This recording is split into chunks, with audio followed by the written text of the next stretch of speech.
Hola, buenos días a todos. Estamos en la sala Gurugú, en La Coruña, y es por la mañana, sobre las 11:20, de acuerdo con el horario pretendido. Y está con nosotros don José Miranda, que es un experto. ¿Y un experto en qué? Pues es un experto en drones. Y bueno, es una gran ocasión para nosotros el tener un experto en drones, y sobre todo porque además todos de pequeño hemos tenido un inicio en el mundo de la construcción, grande o pequeño, algunas veces supongo que algún fracaso, supongo que de esos fracasos habrá muchos contratistas de hoy, y no quiero decir nada al respecto, pero bueno, vamos con lo que vamos. Todos hemos hecho algo de modelismo, ¿verdad? Hemos construido algo, no sé, quizás hemos tenido algún juego de construcción, y en algún momento determinado pues hemos intentado pues construir un barco que nos habrá salido o no, o un tanque, o un coche, o algo así. Y entonces, pues yo ya sé, porque alguien me lo dijo, que tus inicios fueron en el Sí, modelismo correcto, y en el aeromodelismo. Entonces, pues correcto. cuéntanos un poco, cuéntanos de eso y todo lo que conlleve, siéntete libre, vamos. Y gracias Bien, por estar pues aquí. nada, gracias a vosotros por invitarme. Buenos días, estamos a la mañana, como bien dices. Y bueno, os cuento un poco mis inicios. Es cierto que cuando yo comencé en el mundo de los drones, ese pasado, digamos, aeromodelístico y tal, era importante porque básicamente comenzó así todo, ¿no? Digo que era importante porque hoy realmente no lo es, ¿no? Hoy se han convertido en robots, son autónomos, cualquier persona que sepa manejar un móvil sabe manejar un dron. O sea, no, ese pasado hoy no es importante, digamos, ese bagaje que tenías, ¿no? En aquel momento sí, porque los drones empezaron siendo máquinas que construíamos nosotros, entonces todo ese conocimiento aeronáutico o aeromodelístico contribuía pues, a que pudieras hacer una máquina decente, ¿no? Entonces, mucha de la gente, o la gran mayoría en sus inicios, vino de ese mundo y se inició así, pues bueno, las primeras empresas y gente dedicada al tema drones se inició desde el mundo del aeromodelismo. El mundo del aeromodelismo, independientemente de los drones, es un mundo apasionante porque es un mundo en el que tú haces volar un aparato. Entonces, es para los que nos gusta fascinante porque conlleva esa parte de construcción, luego de ajuste, de vuelo. Hacías aviones. Sí, sí, sí, sí. E incluso yo llegué, bueno, aún actualmente muy puntualmente, pero compito, ¿no? O sea, hay competiciones también en distintas especialidades, hay de acrobacia, de carreras, hay planeadores, bueno, hay muchas categorías y yo competí en algunas de ellas. Y entonces, bueno, pues es un mundo en el que estuve muy inmerso, ¿no? Y sigo estando. Los drones, de todas formas, nacieron como una rama aparte, independiente, porque claro, todo lo que estamos hablando de aviones son cosas que vuelan con sus alas, sus medios y tal. El dron es un elemento, en cierto modo, nuevo, que vuela por el efecto de unos motores rotando, que lo mantienen en suspensión. Entonces es un concepto distinto y como estaba comentando, en el aeromodelismo hay distintas especialidades y tal, bueno, pues era como una rama del aeromodelismo, ¿no? Una especialidad más. Ahí se metieron algunos, yo en principio no, a mí no me gustaban los drones. Bueno, realmente como elemento aeromodelístico no me gusta, pero, pero ahí se metieron algunos en ese tema, en ese mundo, desarrollaron esos sistemas y fue cuando se empezaron a meter ya en el mercado. Hoy en día ya son elementos comerciales, es más, ya, bueno, como en construcción propia puedes usarlos en una categoría que, bueno, luego hablaremos un poco más, que es en categoría abierta, en open, ¿no? Según la normativa, pero en otras categorías más específicas ya necesitas elementos comerciales, porque necesitan que tengan un marcado de clase, una certificación, entonces ya el aparato ese construido por uno mismo y tal ya no vale. Muy bien, José, pues nos gustaría que nos hablaras de tu empresa, Aerial Works. Airworks, sí. Sí, y sabemos que tu empresa es una gran empresa, es muy importante, que ha desarrollado grandes proyectos y tenéis relaciones con grandes compañías. Sí. Y bueno, nos gustaría que nos hablaras de ese inicio de esa empresa, a qué se dedica exactamente y en qué proyectos y con qué compañías estáis trabajando. Correcto. Pues te explico. Bueno, la empresa comenzó, éramos tres socios en un inicio, veníamos del mundo del aeromodelismo Y bueno, vimos ahí un nicho de mercado y dijimos, pues adelante, ¿no? Los tres estábamos en temas distintos laborales, de hecho uno de mis compañeros era piloto comercial, conocía el sector, y estábamos en proyectos distintos, no muy contentos, y dijimos, bueno, pues vamos a cambiar. Nos metimos en esta aventura, en principio un poco arriesgada, porque todavía estaba todo muy incipiente, y bueno, es una aventura, ¿no? Los comienzos fueron complicados porque este es un sector que todo el mundo puede ver, incluso leer a veces, ¿no?, en la prensa, de que es un sector de futuro, se van a montar no sé cuántos puestos de trabajo, los drones llevarán personas, los taxis aéreos y tal, pero no están así, no están así porque es cierto que Amazon creo que iba a sí, repartir por... paquetes y tal. Es cierto que es un elemento tecnológico importante, es cierto que hay empresas que están apostando por estos servicios y estos sistemas, pero la realidad es que nos damos de frente con algo que en principio no estaba muy claro, que iba a ser un muro de contención, pero lo está siendo, que es la reglamentación. La reglamentación. Claro, es decir, tú no puedes volar libremente estos equipos. También los equipos es cierto que tienen unas limitaciones técnicas de autonomía y tal. Entonces, bueno, todo esto ralentiza un poco esa integración de los drones en el mundo en general, ¿no? Claro. Entonces fue un proceso... La burocracia. Sí, sí, es un proceso de comienzo y de inicio muy lento. Todas las empresas sufrimos lo mismo. De hecho, claro, en este primer momento de que se veía que esta posibilidad, ¿no?, se metió muchísima gente, llegamos a ser en su momento, bueno, hoy creo que somos más, pero en su momento ya así de entrada eran 2 o 3 mil operadores en España, o sea, de empresas de ese tipo. Entonces fue como una locura, ¿no? Pero lo cierto es que luego el mercado reguló, porque ya no había sitio para todos, ni aún hoy es un mercado potente, ¿no? Es cierto que nos estamos encontrando huecos, estamos empezando a crecer y tal, pero no fue una evolución rápida, ¿no? De hecho, uno de mis socios a mitad de camino lo dejó, porque empezó a ver que no había un desarrollo, bueno, el desarrollo que él pensaba y tal. Entonces nos quedamos dos, que somos los que estamos actualmente, y aparte de ahí empezamos a trabajar. ¿Cómo hicimos? Bueno, en principio ofreciendo servicios, como hacía todo el mundo, servicios con drones, para tema audiovisual, para temas de inspección industrial, bueno, un poco así en genérico.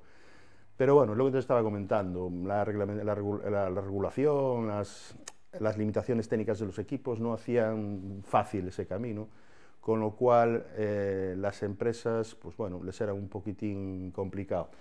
Pongo un caso, por ejemplo, el tema audiovisual, pues igual hay una empresa que quiere grabar una carrera popular en el sábado, y claro, todo ese proceso para que nosotros poder volar en esa carrera popular implica solicitar permisos, solicitar autorizaciones, y a veces son con 20 días de antelación, con lo cual pues ya no es posible, ¿no?, hacer esa grabación. Entonces ese tipo de cosas es las que te comentaba que impidieron o lastran un poco esta evolución, ¿no?, del sector. Es increíble, ¿verdad?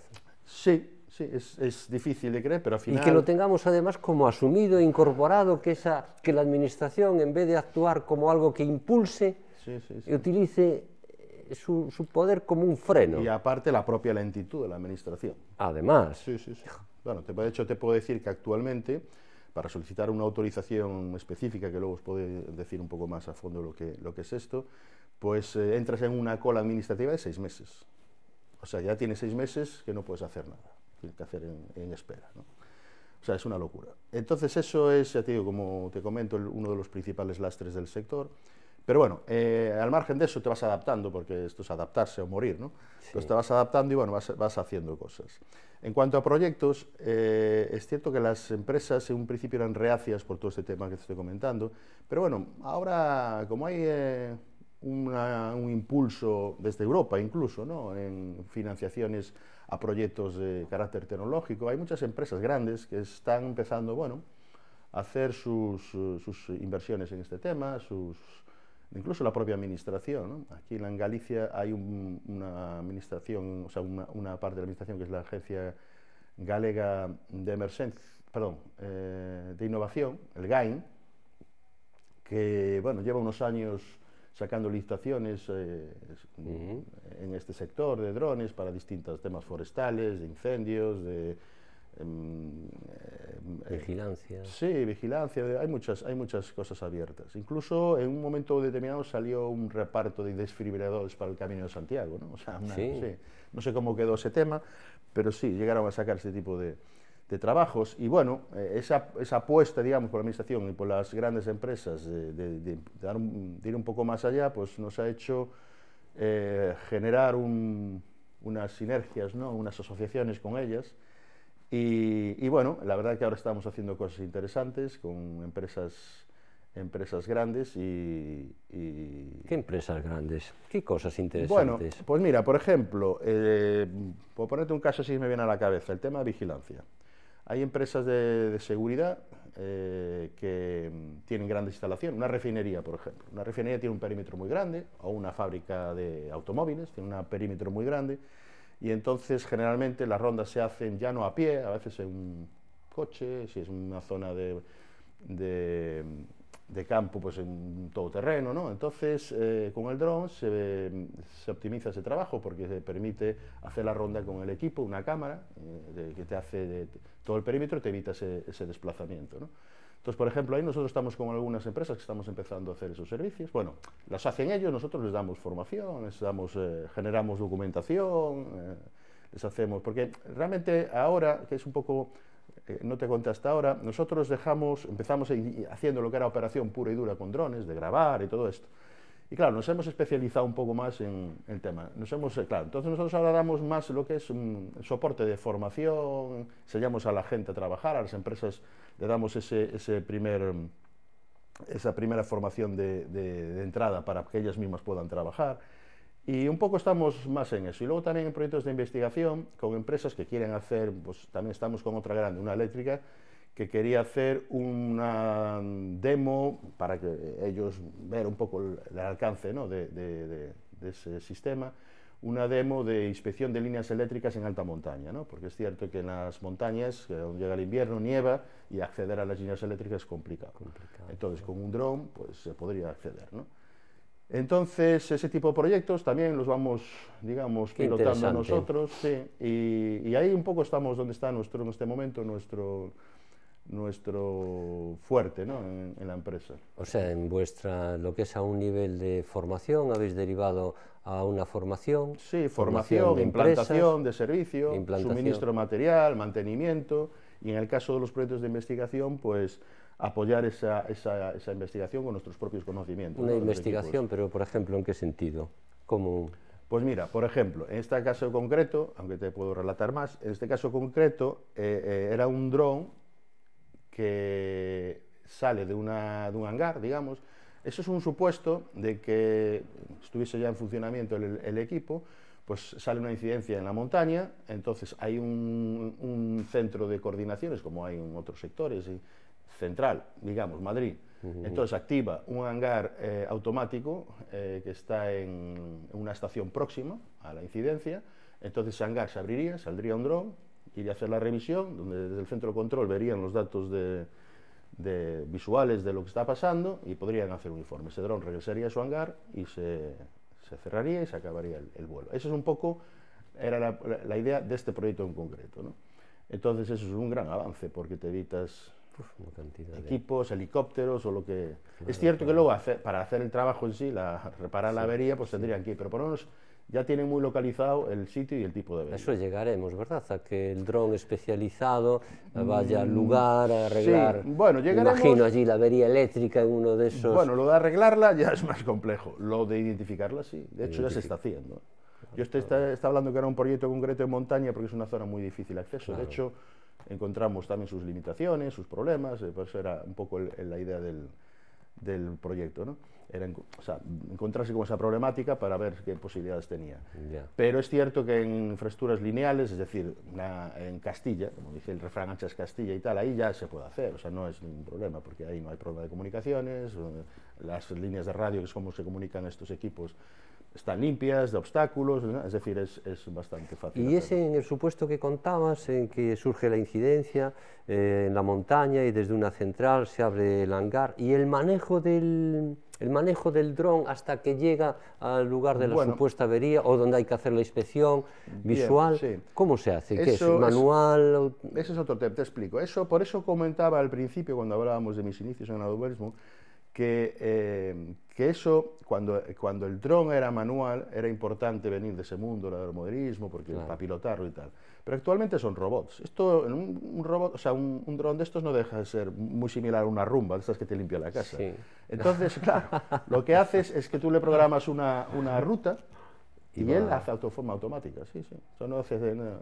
El pilotaje es cierto que es requerido porque, pues, según la normativa el reglamento actual, necesita tener una supervisión de un piloto, es decir, estar controlado por un piloto. Entonces, el centro de control puede estar controlado por un piloto. Es cierto que, bueno, no es tan fácil porque por ese escollo que te comentaba al principio de la normativa, no se puede dejar el dron hacer lo que quiera solo y tal. Pero bueno, como concepto, si me entiendes, o sea, no estamos hablando de si se está haciendo o no, porque, ya te digo, hay que pulir muchas cosas, pero como concepto sí. Desde un centro de control saldría, el dron haría una ruta automática por las torres, estaría preprogramada y volvería a su... Bueno, pero si por ejemplo se detecta de que hay una avería en la torre o en el cable que pasa por la torre 33, pongamos por caso, pues habrá que dirigirlo a la torre 33, habrá que elaborar un plan de... Correcto. Ahí, en el momento que tú detectas la avería, tú puedes parar la ruta programada, automática, y ya el operador puede manejarlo. Que se maneja de forma visual, porque al fin y al cabo el pilotaje no deja de ser como si estuvieras jugando en la PlayStation, es decir, tú tienes focalizada la pantalla, tienes focalizado el problema y tú te mueves con unos joysticks sobre el problema. Ya. Don José Miranda, vamos a descender al detalle, el que no conoce este tema, y vamos a imaginarnos una situación real. Es decir, vosotros, ¿qué tipo de drones? ¿Cómo son? ¿Son grandes? ¿Son pequeños? ¿Qué autonomía tienen? ¿Que necesitan una licencia? ¿Podéis volarlos cuando queráis? No se vuelan nunca. Pero bueno, vamos a empezar quizás por los drones en sí. ¿Los hacéis vosotros? ¿Trabajáis? ¿Hacéis un dron? ¿Y cuánto tiempo dura ese dron? ¿Qué puede hacer? ¿Qué no puede hacer? Bien, sí. Poco ese, ¿cuál es qué es lo que fabricáis? Es complicado definir qué es un dron porque hay muchísimas cosas hoy que se pueden definir como drones. En principio, los que más se nos vienen a la cabeza son los que venden pues, en las tiendas, incluso en MediaMarkt los puedes encontrar, ¿no? Que son los multicópteros, que son unos aparatitos así pequeños con unas hélices por arriba que se sustentan a base de empujar el aire hacia abajo, ¿no? Ese es el más común y de hecho es el más empleado, ¿no? En el sector. Los hay en distintos tamaños, los hay en distintos precios, obviamente, dependiendo de las prestaciones. Ese es el más común, pero luego tenemos tres, sí, podemos decir, porque ahora hay uno se ha incorporado usa un sistema nuevo. Tres modelos, o sea, tres sistemas o modelos de drones distintos, ¿no? Que son, bueno, uno es el helicóptero, también hay helicópteros pequeños que están automatizados. Tenemos lo que es el avión, que nosotros le llamamos ala fija, es decir, el avión de toda la vida, son aviones como los de aeromodelismo, que esos también se les puede programar, esa es la ventaja que tienen, es que tienen mayor autonomía y más capacidad de recorrer, o sea, de distancias, ¿no? Es un avión. Y luego hay esta otra novedad, que es una hibridación entre esos dos, es decir, entre el multicóptero y el ala fija, que son los VTOL, que le llaman.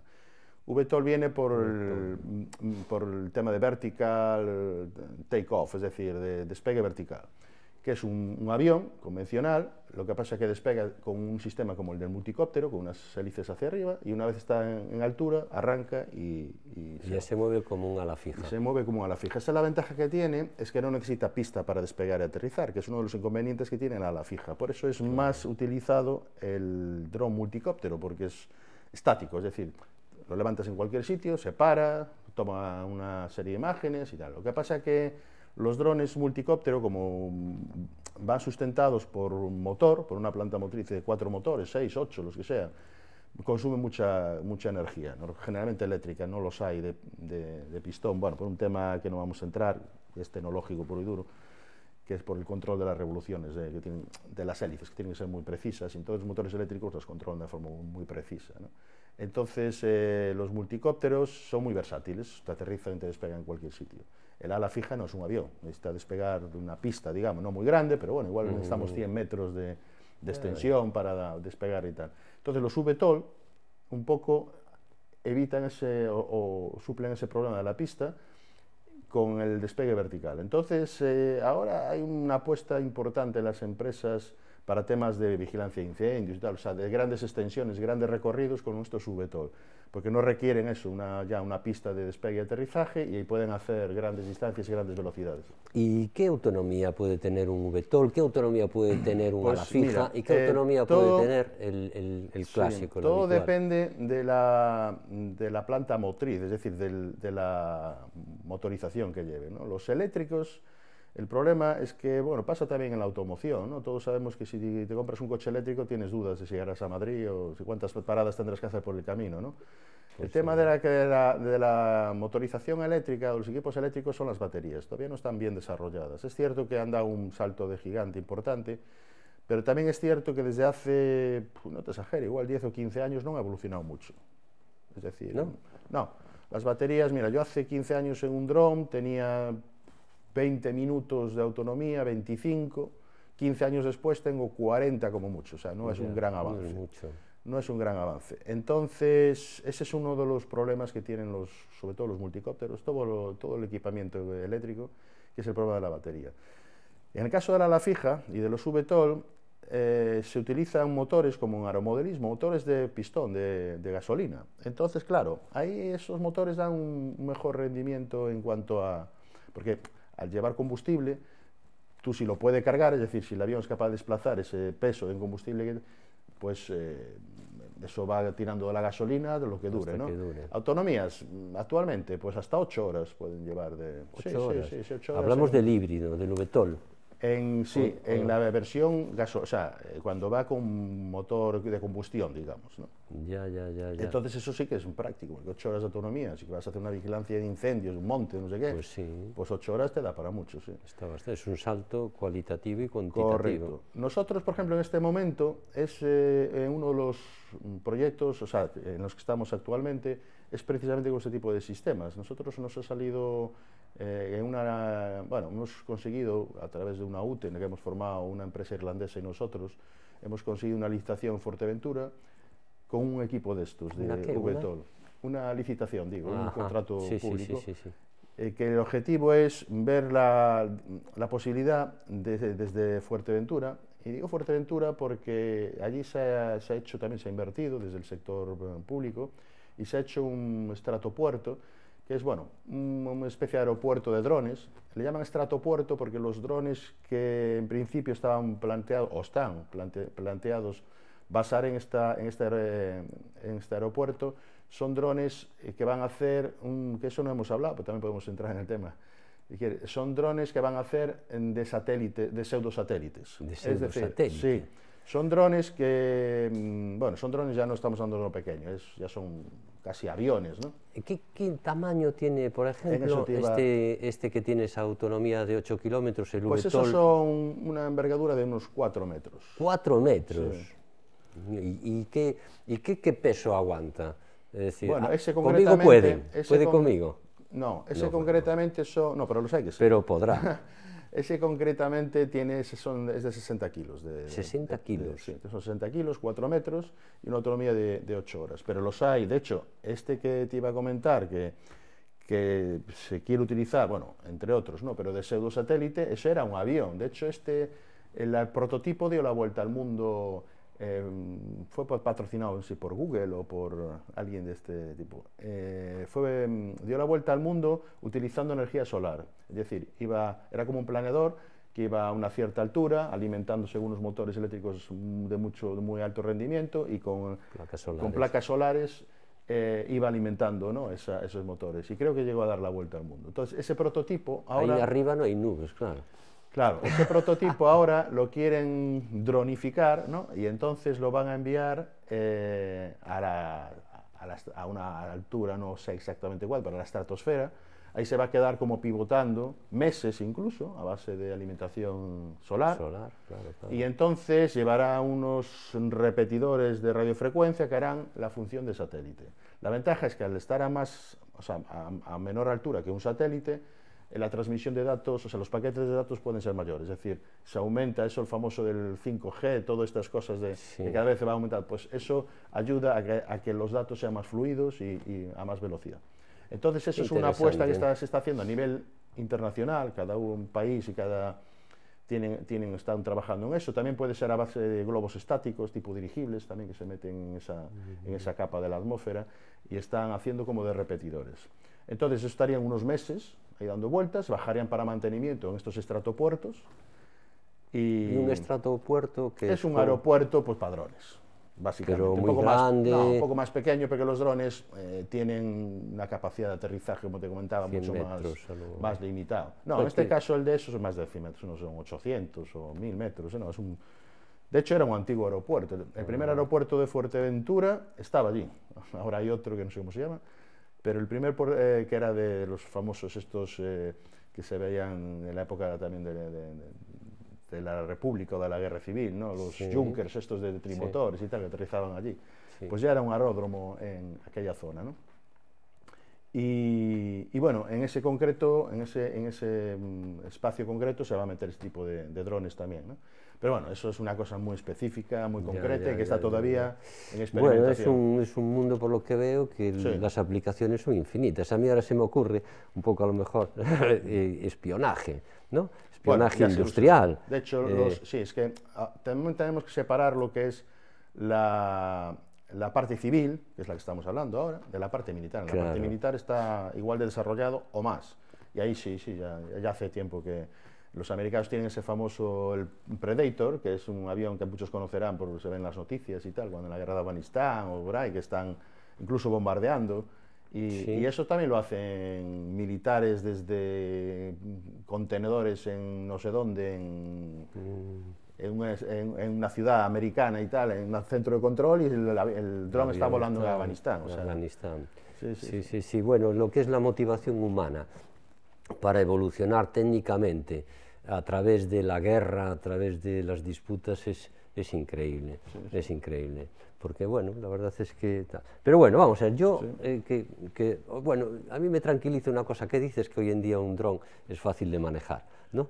Yo sí quiero comprarme un dron, y yo he visto en algún viaje, pues he visto, en concreto era una pareja italiana que sacaba su dron, como quien saca su cámara para hacer unas fotos, y sacaba su dron y daba, era en el desierto además, y sacaba su dron a pasear, y nos hacía, bueno, hacía un reportaje, un vídeo, fotos, y hacía de todo. Entonces, hoy en día, alguien quiere comprarse un dron, pues por curiosidad, no sé, para ver en la cámara, ver ahí desde el cielo, o hacer fotos, o grabar algún vídeo, ¿tú qué le dirías? ¿Qué consejo le darías? Bueno, el dron, es cierto, ahora es una cámara de fotos aérea, es decir, es más, y se usa mucho. Hay una gama de drones. Bueno, podemos empezar, sin querer dar publicidad, pero es cierto que es casi hegemónica, que ahora hay una marca de drones, se llama DJI, que lo tiene todo. O sea, en cuanto a multicópteros, lo tiene todo. Y como tiene todo, tiene también unos formatos que te caben en la palma de la mano, que puedes soltar en cualquier sitio, y te graban en vídeo 4K, te hace unas fotografías espectaculares, y lo está usando mucha gente para hacer reportajes, sobre todo en muchos de estos que vemos en YouTube, de reportajes de viajes y tal. Me extrañaría que no tuvieran ese equipo. Hay tomas desde el aire que son imposibles de hacer si no eres un pájaro. Entonces, es cierto que el equipo es una pasada. Y aparte lo que te comentaba, y lo pilotos desde el minuto 1, o sea, es cierto que puedes tener un cierto miedo cuando lo compras. Yo recomendaría practicar un poquito así, un espacio que tengas controlado, pero que es muy fácil. Tú le das para arriba, tal. Además, como tiene posicionamiento GPS, no se sale del sitio donde está. Tiene además mucha resistencia al viento, a que te lo lleves, es decir, es un robot. O sea, y tampoco hay problema en que se salga de la onda de control. Es decir, imagínate, sí, bueno, pero yo lo estoy dirigiendo. Pero ¿sabes qué pasa? Que te sale antes de la línea de vista. Es decir, tú lo perderías visualmente antes de que la señal de radio es mucho más extensa. ¿Qué distancia te da la señal de pues radio? Igual unos 8 kilómetros te puede dar. 8 kilómetros. Sí, en terreno despejado, que ese es otro tema. Claro. En terreno despejado. Si hay montañas... Sí, si hay obstáculos, igual estamos hablando de un kilómetro y poco. Sí, con obstáculos se reduce bastante. Es decir, por ejemplo, yo estoy en la Torre de Hércules, si estoy por ahí, le ve mi dron. Si lo paso por detrás de la Torre de Hércules con respecto a mi posición, el dron sigue funcionando, aunque yo no lo vea. Se apantalla un poco la señal, pero sigue funcionando. Pero igual si esa Torre de Hércules la tienes a 1 kilómetro y pasas por detrás, igual te pierde la señal. ¿Y si pierde la señal, qué hace el dron? Bueno, el dron tiene, porque eso, vuelvo a insistir, es un robot, le puedes programar la reacción que tú quieras, es decir, el momento que pierde, la señal entra en una fase que le llaman fail-safe, y que es seguro de fallo, digamos, y entonces generalmente eso está programado ya dentro de o sea, lo programas tú. Entonces puede ser que aterrice, sin más, o puede ser que él, como va guiado por GPS, inicie la secuencia de retorno por donde ha ido y venga de forma automática solo para casa. Él se encuentra abandonado, dice me voy. Claro, qué interesante. Y se viene para casa. Me han dejado. Efectivamente. Y me vuelvo para casa. O qué bueno. se puede quedar también, si no programas nada, el dron se queda parado y estático, así hasta que se acaba la batería y se cae. O sea, se queda como noqueado, ¿sabes? Entiendo. ¿Y yo Pero necesito algún tipo de permiso sí, para volar? Ahora vamos a eso, pero claro, te he puesto esto que es una cámara de fotos, muy bonito, la Torre de Hércules y tal, pero ¿se puede hacer? No. No, es que ya me imaginaba yo que no se podría. ¿Se puede hacer? No. Bueno, no es un no rotundo, sí se puede hacer, pero te explico. Como te comentaba, de los inicios de esto tenían muy prometedores, los drones, van a hacer 1000 cosas y tal, pero no nos topamos con los reglamentos, la regulación, las normativas, todos, conflictos con aeronaves y tal, vale. Y aparte hay otra cosa importante, que es que los drones los estamos viendo en conflictos bélicos, es decir, en Ucrania están soltando granadas con drones comerciales.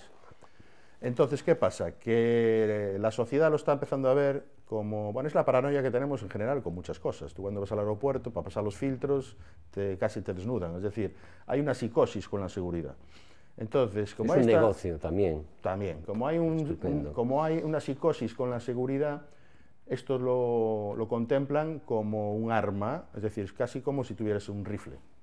Porque, entonces, aparte de la seguridad y normativa aeronáutica, también hay una seguridad por parte o sea, un control por parte de la policía, de las autoridades, ¿no? Entonces es complejo volar. Bueno, te explico. ¿Qué hay que hacer si te compras el dron? Bueno, el dron necesita, para empezar, un registro, que es como si te comentaba, si fuera un arma de fuego. Hay que registrarlo en una plataforma que tiene la Agencia de Seguridad Aérea Española, AESA, y entonces tú te registras con el número de serie, el dron, y te registras tú como operador. O sea, como operador no es exactamente lo mismo que piloto, aunque bueno, en el caso de una persona es lo mismo. Operador es la persona el propietario del dron, ¿no? Bueno, el propietario del dron y que va a autorizar, digamos, los vuelos del dron. Puede ser tu piloto, puede ser tu primo. Pero bueno, en principio el operador es el propietario del dron y el que es el responsable del dron, digamos, ¿no? Entonces te registras tú como operador, te dan un numerito, esto es gratuito, cuidado. Te dan un numerito, registras el dron, también queda con su número de serie allí registrado y tal. Bueno, ahí ya lo tenemos, digamos, legalizado el tema, pero luego tú tienes que volarlo, pilotarlo. Entonces, para pilotarlo hay varias habilitaciones, digamos, ¿no? La primera es la A1, A3, que son unos escenarios que la Agencia Estatal de Seguridad Aérea considera como open, abierto, es decir, que tú puedes volar sin molestar a nadie. ¿Cómo sabes dónde puedes volar sin molestar a nadie? Bueno, para eso ENAIRE, que es la gestora del espacio aéreo, ha sacado un mapita que tú descargas en una aplicación donde te marca qué zonas pues, hay un aeropuerto, o es zona protegida de fauna, o medioambiental, y lo que te queda, sin esas protecciones, es abierto, que hoy en día no queda casi nada. Tienes que ir al monte allí o sea, casi nada. Pero bueno, en cualquier caso, aún así podrías volar. Entonces, para volar en esos otros supuestos, pues en la Torre de Hércules. Vale, en la Torre de Hércules tenemos limitación, que es urbano, que es costa y que es proximidad a un aeropuerto, el aeropuerto de La Coruña. Con lo cual tenemos tres limitaciones. Entonces, una es el que es urbano. Entonces, para el que es urbano, bueno, a todo esto te digo que hay distintos escenarios, cada escenario tiene su formación, o sea, tú como piloto tienes que tener una formación. La primera es muy sencilla, que es esa A1, A3, en open, abierto. En esa formación tú haces un cuestionario a través de una plataforma de AESA, la Agencia de Seguridad Aérea, gratuito hasta el momento. Entonces tú haces ese cuestionario, si lo apruebas te dan un certificado de apto y tú ya tienes el dron registrado, eres operador, bueno, un seguro de responsabilidad civil también te exige, y tu certificado de piloto. Ya puedes volar en open donde quieras. Pero urbano. Urbano ya tienes que tener la formación escenario ST01. Actualmente hay dos, el 01 y el 02. El 01 es para urbano, el 02 para volar más allá, que no lo comentaba antes. Tienes una limitación de vuelo también de 500 metros. O O sea, tú más de 500 metros no lo puedes volar, no. O sea, es una limitación... La distancia que hay entre el piloto y dron el equipo. Un límite de 500 metros. Es cierto que ahora se quiere bajar no. Poner en relación al tamaño de la aeronave. Es decir, en el momento que tú no la veas bien, ya no puedes seguir volando. Porque claro, tienes que tener un cierto control. Pero tú la ves por el vídeo, ¿no? Pero la normativa te dice que tienes que verla visualmente también. Por eso ponen los 500 metros, porque no quieren... ¿Y eso tiene sentido? No, pero es lo que hay. No tiene sentido porque efectivamente en un principio, y el aeromodelismo es así, el aeromodelismo no tienes ayudas electrónicas, entonces si no lo ves visual se rompe, porque se te cae. Pero hoy siendo robots no tiene mucho sentido. Pero tiene sentido en el tema de conflicto con aeronaves. Es decir, tú si no sabes dónde está, no sabes si va a pasar, yo qué sé, o si hay una torre de alta tensión al lado. Pero lo ves en el vídeo. Pero ves delante, es una vista frontal. Tú imagínate que estás haciendo un vídeo que es un barrido hacia atrás. Ya, te puedes comer algo. Comprendo. Entonces siempre tiene que haber una visual con el dron. O sea sí. que, claro, pero eso quedaría solventado si pues un gran angular o una cámara que No, enfoque... ahora lo que hacen los drones que tienen cámaras... Varias cámaras. Varias cámaras, se hacen un 3, pero no es lo más habitual todavía, ¿eh? O sea, todavía son unos drones ahora nuevos, a si las últimas claro, generaciones de drones, pero los antiguos no. Ya, Entonces necesitas tener control, y aparte por normativa tienes que tener control visual sobre el equipo. O sea, tú tienes que pilotar viéndolo. Incluso hay unas gafas como estas de visión también envolvente, ¿no? Y tal, que se pueden usar, que hay gente que usa, pero necesitas, si vas a usar esas gafas, un observador, o sea, alguien que esté pendiente visualmente del dron. O sea, el dron tiene que estar siempre en línea de vista. Entiendo. Entonces, esa es una limitación. Bueno, volviendo al tema, si vas en un urbano, hay un escenario específico, es el ST-01, y tiene una formación específica que también tienes que hacer online, ¿vale? Y luego ya hay una formación superior que han sacado ahora para temas muy especializados. Si vas a hacer lucha contra incendios, pues tendrías que formarte en ese... Eso hasta ahora no existía. Ahora han ampliado, digamos, ese tipo de formación. Entonces, si vas a hacer una vigilancia de incendios, tienes que hacer una formación específica en vigilancia de incendios. Pero bueno, las estándar de la persona que se compra el aparatito en la tienda serían la A1, A3 y los escenarios STS. Es decir, que puedas volar en ciudad, por ejemplo, para grabar la Torre de Hércules. Eso en cuanto a formación, vale. Permisos. Bueno, permisos, como te comentaba, Torre de Hércules, zona urbana, Ministerio del Interior. Tenemos que hacer una comunicación, porque como comentaba antes, nos consideran gente armada. Entonces, Ministerio del Interior, comunicación que son 5 días. Normalmente ellos te hacen un seguimiento, es decir, tú les mandas la documentación que te requiera, de conforme eres un operario legal, digamos, tienes todo registrado y tal, y ellos igual te pueden aparecer allí y supervisar lo que estás haciendo, ¿eh? Se ha dado caso y es un poco su función. Luego, hay permiso al gestor aeroportuario, porque estás volando en zona aeroportuaria. Entonces, eso generalmente se hace a través de una plataforma, se llama Icaro 21, es una plataforma, una sede electrónica, donde tú informas, es un poco técnica, pero bueno, nosotros en la formación que hacemos, como te comentaba antes, en Prestar, solemos enseñar a hacer ese tipo de cosas y tal. Entonces tú pones los datos de vuelo y tal, eso lo que pasa es que es con unos 20 días de antelación, o sea que es un poco complejo. Y luego ya, si hay un tema de costas medioambiental y tal, pues al departamento concreto. En este caso sería a la Xunta o alguien que lleva el tema de medio ambiente y tienes que pedir una autorización. Y si es militar, una zona militar, también. Entonces, ¿y qué antelación, por ejemplo, si fuera la más alta medioambiental? Son las aeronáuticas, que suelen ser 20 días. 20 días. Sí, Sí. el resto pueden ser de un día para otro. ¿Y son gratuitas esta solicitud de permisos? Sí. Es cierto que lo que no es gratuito, es decir, tú para solicitar, que es el único caso, porque para el tema de medioambiental o de policía y tal, simplemente sede electrónica y tal, pero para el tema de aeronáutico, como tú entras en conflicto, puedes entrar en conflicto con aeronaves, te exigen que hagas un estudio aeronáutico de seguridad, que le llaman un EAS, que es algo que tú tienes que elaborar antes de solicitar permiso a cualquier proveedor de tránsito aéreo, de estos, de aeropuertos y tal. Tú tienes que tener ese estudio de seguridad y tiene que estar validado por ellos. Es decir, tú les tienes que haber enviado previamente una descripción de todas tus, o sea, no de quién eres, sino de qué tipo de mitigaciones de seguridad tienes, temas de sistema de emergencia, es decir, tienes que informar de quién eres tú a nivel seguridad.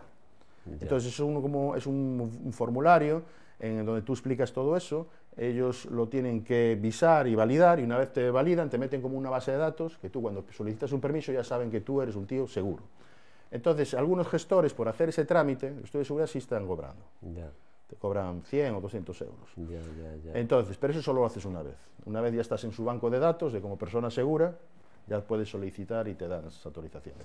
Ya, como ves, es un mundo complejo. Eso no me lo conozco, no sé, claro, Mundo ya no es... puedes sacar tu, No. a pasear tu dron, No. hacer unas fotos, hacer, ver ahí cómo está. Y claro, ahora viene, pues si tú no cumples pues toda esta normativa, toda Bien. esta cascada de solicitudes y de condiciones, pues ¿qué pasa? Que, vamos a ver, a mí me gusta, bueno, voy a la torre y tengo mi dron y resulta que no tengo nada, ningún papel, solo tengo el dron y lo saco ahí con cuidado, voy a probar y lo voy a llevar aquí y darle un pequeño paseo. Correcto. A mí, primero, me pueden pillar. Sí. O sea, es fácil que me pillen. Sí. Sí, Sí. jolín, estamos mal. Te explico. ¿Y si me pillan, qué me pasa? Vale, te explico. ¿Es fácil que te pillen? Sí, por un motivo. Como te comentaba, esta marca hegemónica del mercado es la que usa prácticamente el 90% de la gente, sobre todo a nivel aficionado, digamos, ¿no? Entonces, ¿qué pasa? La policía lo ha tenido muy fácil. Ha hablado con esta fábrica y entonces les ha mandado un equipo en el cual ellos pueden visualizar lo mismo que estás viendo tú en el dron. Con lo cual, yo no sé qué uso le da la policía, sé que lo tienen, no todas las comisarías, pero aquí en Coruña creo que sí la tienen. Entonces ellos lo pueden tener conectado y monitorizan quién está conectando un dron donde sea. Sí. Sí, que a una distancia no son 20 kilómetros. O Sí. así, sí. O sea, que la policía en cualquier momento puede registrar, puede ver que hay un dron volando por Efectivamente. Si es de construcción privada ya es más complicado, no. Amigo. Pero si es estos comerciales, sí. Entonces, la forma de que te localicen es bien a través de ese equipo, bien en el caso de que sea construcción privada, que te denuncie a alguien. Porque es que ahora volvemos a lo de la psicosis y la seguridad.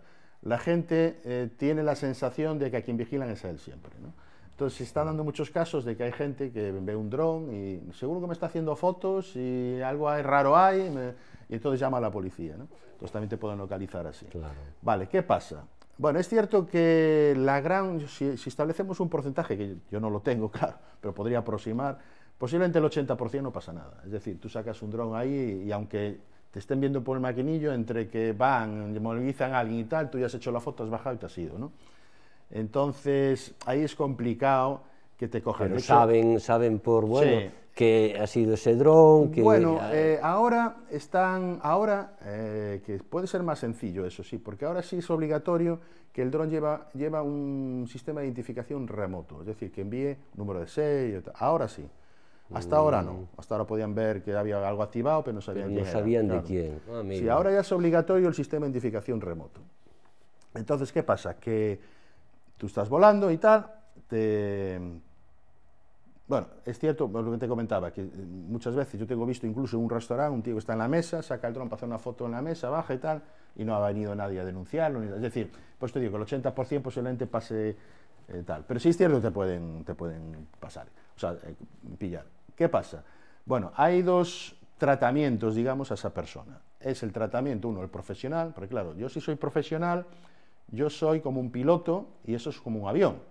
Me refiero que a nivel profesional estamos registrados en la Agencia de Seguridad Aérea, ¿no? Entonces las sanciones van un poco acorde con un avión, o sea, son sanciones impresionantes, ¿eh? O sea, la mínima creo que son 6.000 euros, es una sanción importante.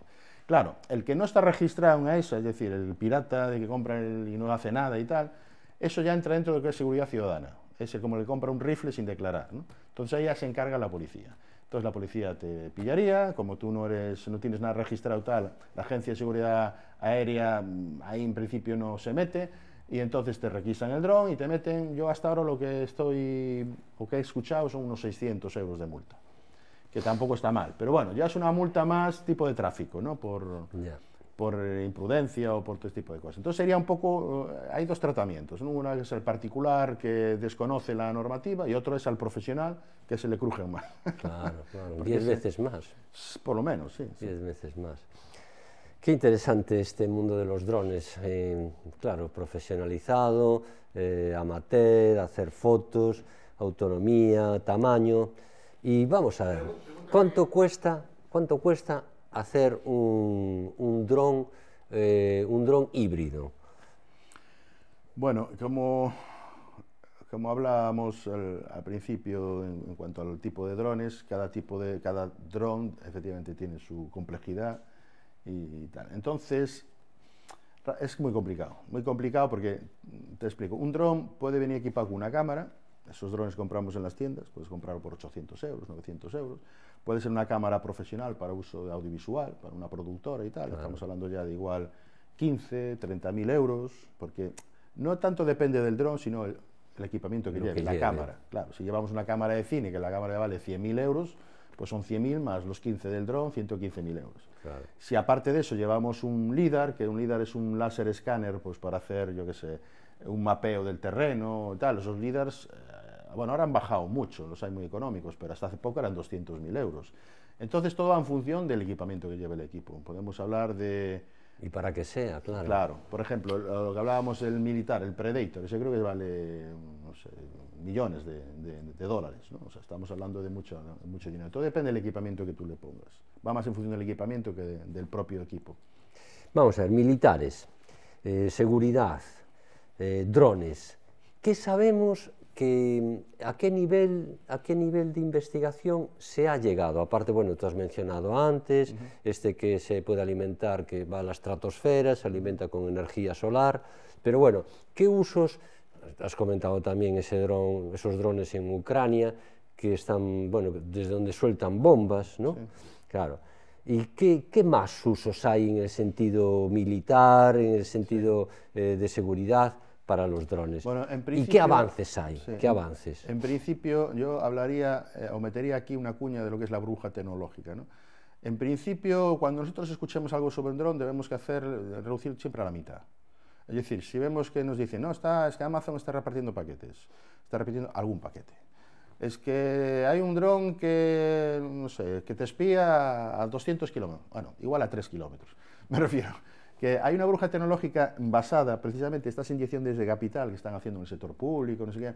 Es decir, desde hace unos años, en nuestro caso Europa, está metiendo, desde la famosa crisis esta inmobiliaria, se ha tratado de impulsar otros sectores, es decir, de cambiar un poco el modelo productivo, ¿no? Entonces, se ha potenciado mucho el tema tecnológico para buscar nuevas alternativas, ¿no? En la industria y tal.